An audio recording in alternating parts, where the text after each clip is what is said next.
आप डीएम साहब से ज्ञापन देने आए हैं, किस पर्पज से है? मैं इसके बारे में क्या?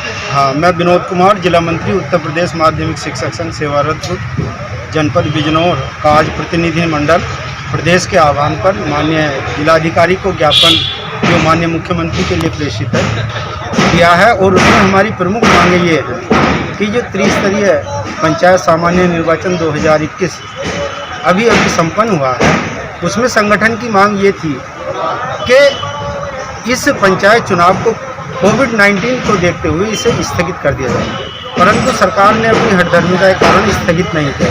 दूसरी बात यह है कि माननीय उच्च न्यायालय का सहारा लेकर के सरकार ने ये पंचायत चुनाव पूरे प्रदेश में करा दिया।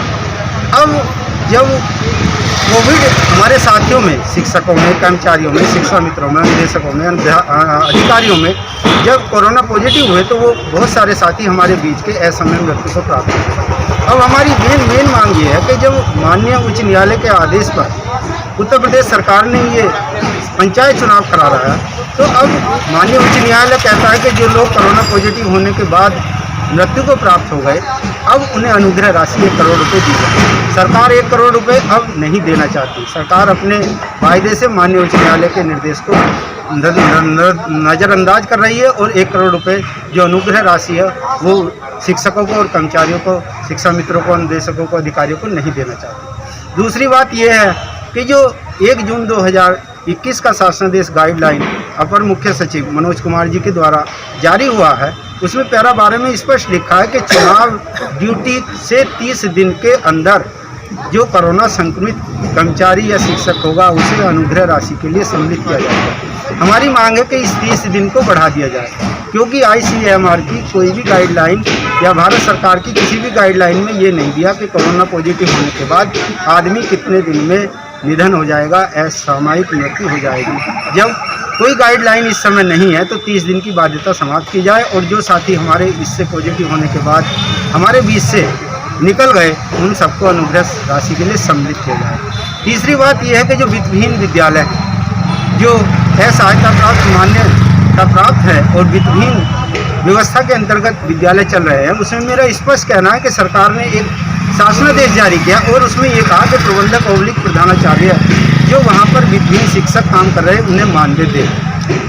मेरा ये कहना है कि जो वित्तहीन विद्यालय है उसमें ज़्यादातर प्रबंधक और प्रधानाचार्य एक सिक्के के 2 पहलू हैं। अगर किसी का बाप प्रबंधक है तो बेटा प्रधानाचार्य है। जिस दिन से शासन का आदेश हुआ कि विद्यालयों में शिक्षण कार्य स्थगित किया जाता है, उसी दिन से प्रबंधक और प्रधानाचार्यों ने जो वित्तहीन शिक्षक थे उन्हें काम करने के लिए मना कर दिया और उनसे छुट्टी कर दी कि आप घर रहिए। जब घर है तो उन्हें मानदेय नहीं दिया जा रहा, फीस पूरी वसूली जाएगी आज ना कल, बच्चे तो विद्यालय फिर जाएंगे। बाकी जो लोग बाहर हो गए, जिन्हें घर बैठा दिया गया, उन्हें जब मानदेय नहीं मिल रहा आज की स्थिति में, जब हर समाज के लिए सरकार दान दे रही है, आर्थिक पैकेज दे रही है, तो क्या विभिन्न विद्यालय में काम करने वाले शिक्षकों के लिए आर्थिक पैकेज भी होना चाहिए ताकि उनकी भी रसोई का खर्चा चले, उनका भी परिवार है।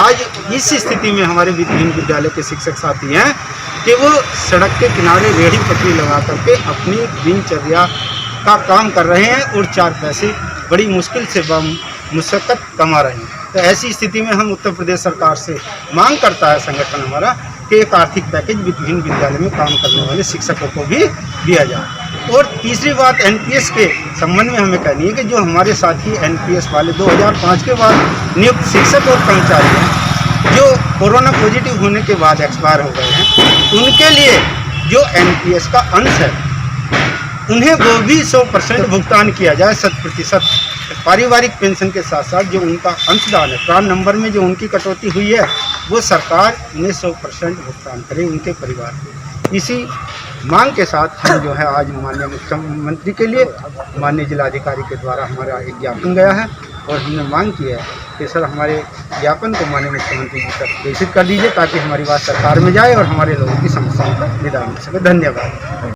नाम है आपका? मेरा नाम गैजूर आसिफ। और कौन से विभाग से हैं आप? उत्तर प्रदेश माध्यमिक शिक्षक संघ सेवारत उसका जिलाध्यक्ष हूँ। और जहाँ तक वैक्सीन की बात है तो मेरा मानना यह है कि वर्तमान इस वैश्विक महामारी में मानव के लिए यदि कोई एक शील्ड है, यदि कोई सुरक्षा उपाय है तो वह वैक्सीन है। और वैक्सीन जिस प्रकार से सरकार ने इस अभियान को चलाया है, इसमें हर व्यक्ति को निसंकोच इसे सबसे बड़ा शस्त्र मानकर टीकाकरण करवाना चाहिए। अभी ये ठीक है कि टीके की व्यवस्था सक्रिय नहीं है। मैं इस अवसर पर आपके सभी संबंधित चैनल के माध्यम से प्रदेश सरकार, केंद्र सरकार से मांग करना चाहूँगा कि जैसा कि कई सारे हमारे एक्सपर्ट ने सुझाव दिया है कि मोहल्लावार, स्कूलवार कैंप लगवाकर और 18 वर्ष से ऊपर के भी लोगों को शीघ्र टीकाकरण करवाना चाहिए, ताकि हम जो कि विश्व की सबसे बड़ी जनसंख्या वाला देश है, हर व्यक्ति स्वयं को सुरक्षित महसूस करे। और सरकार की मंशा भी यही है, केवल थोड़ा सा कहीं न कहीं व्यवधान हो रहा है, उसको दूर कर लिया जाए। सभी व्यक्ति निसंकोच होकर, निडर होकर के इस टीकाकरण अभियान में शामिल हो, अपने आप को सुरक्षित महसूस करें। धन्यवाद।